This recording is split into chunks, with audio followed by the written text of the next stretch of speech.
Hi everyone.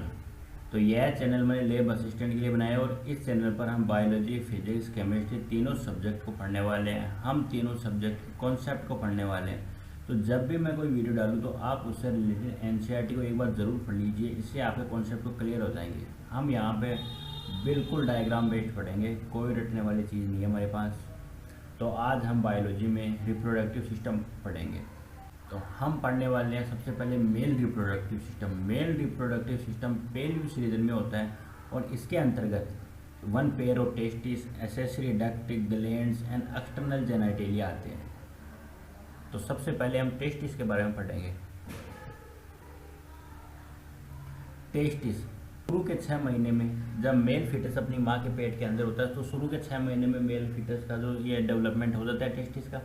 फिर 7 month से 9 month तक इन 3 महीनों में ये टेस्टिस स्क्रोटल सैक में आते हैं। अब स्क्रोटल सैक में आएंगे क्यों?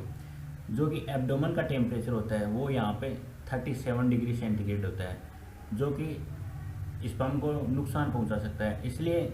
और जो स्क्रोटल सैक का टेम्परेचर होता है वो 34 से 35 डिग्री सेंटीग्रेड होता है, मतलब 2 से 2.5 डिग्री सेंटीग्रेड कम होता है स्क्रोटल सैक का टेम्परेचर, जो कि स्पर्मेटोजेनेसिस के लिए आवश्यक है। अब क्रिप्ट ऑर्किडिज्म उसे बोलते हैं जब टेस्टिस, मतलब बच्चे का जन्म के बाद भी टेस्टिस एब्डोमेन में रह जाए तो उससे बोलते हैं हम क्रिप्ट ऑर्किडिज्म। तो डॉक्टर क्या करता है, ऑर्क्योपैक्सी, मतलब ऑर्क्योपैक्सी जब टेस्टिस को हम स्क्रोटल सैक में लाते हैं तो उससे बोलते हैं हम ऑर्क्योपैक्सी ऑपरेशन के थ्रू। अब जो टेस्टिस होता है वो ओवल शेप का होता है। लेंथ इसकी 4 से 5 सेंटीमीटर होती है और विड्थ होती है इसकी 2 से 3 सेंटीमीटर। अब जो टेस्टिस होता है वो एक ट्यूनिका एल्बुजिनी की कवरिंग होती है टेस्टिस के ऊपर।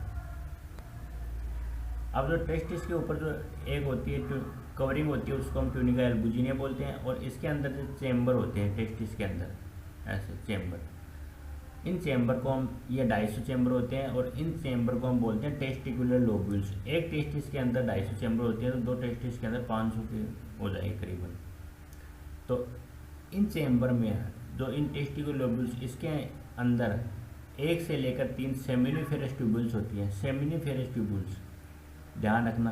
और सेमिनिफेरस ट्यूबुल्स के बाहर जो ये होता है, इसको, ये खाली जगह, इसको हम बोलेंगे इंटरस्टिशियल स्पेस। इसके अंदर इंटरस्टिशियल सेल होती है, या हम इसको लीडिंग सेल भी बोलते हैं।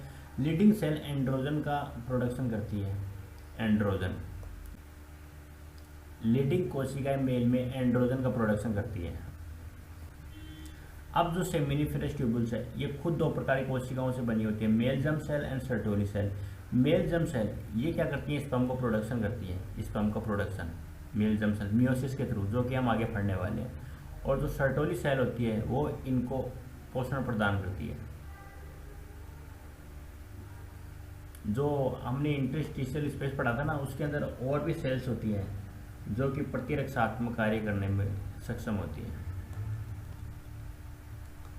Thank you for watching.